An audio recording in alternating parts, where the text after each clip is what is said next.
lot of people are hyping this up to be one of the games of the year, and we are going to have plenty of candidates at the end of this fantastic regular season in college football. I am so excited for one to get to this ball game between Georgia and Alabama. Last time meeting, of course, coming down to the wire a year ago in the SEC championship, where the Alabama Crimson Tide stunned the two-time defending champs and knocked them out of the college football playoff.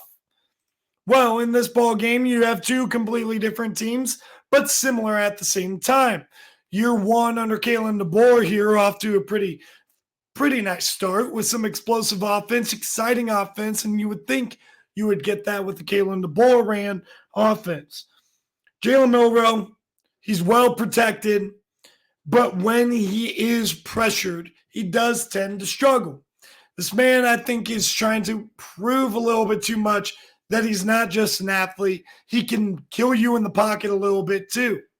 And I think that Jalen Milroe's inside of his own little head a little bit.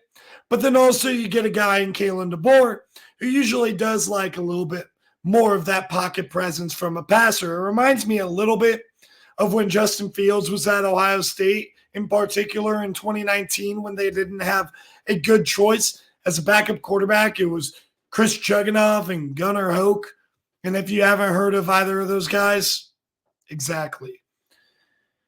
But despite this fact that Jalen Milroe struggles, I think his legs might be critical in this game. They might have to use them against Georgia to be able to win the ball game.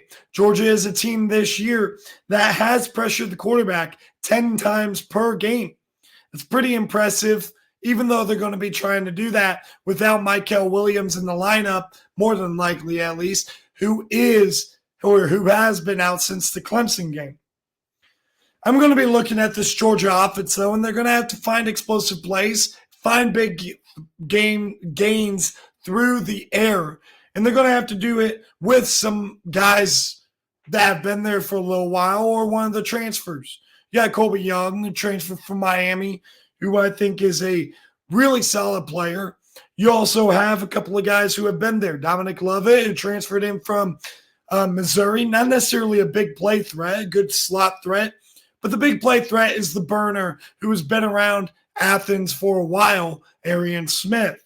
I'm going to be watching for him to be a key, as well as Georgia being able to establish the run a little bit against this dominant Alabama front. But overall, when you take a look at this game, you look at Alabama being able to have success off of explosive plays, and guess who doesn't allow explosives? Georgia. I believe they only have allowed one or two plays that have gone for 20-plus yards. So it's hard to get big plays on this Georgia defense. So Alabama, I don't think, is going to really be able to change that. So I think Alabama is going to be challenged to be patient, sustain drives, and I think they're going to have the capability to do that a little bit, but I don't think they're going to be able to do that too much. Overall, in this game, I'm going to take the Alabama Crimson Tide to fall at home by a score of 27-22. I just think Georgia's the better all-around team, and I think that Kentucky game was a little bit of a fluke as far as Kentucky keeping it close. It was one of these clunkers that Georgia has every single season, and Alabama had that too. People look at the final score of the USF game, not realizing that it was a 5-point game with 6 minutes left to go. And I think that you're going to get both teams' best shot in this game, and Georgia's best shot, in my opinion, is going to be better than Alabama's best shot. That is my prediction. We'll see if I get more videos to you in the morning. But until then, I'll be very, very active on TikTok, and we'll have recap videos going on tomorrow as well. Until then, I'll see you guys next time. Enjoy the college football.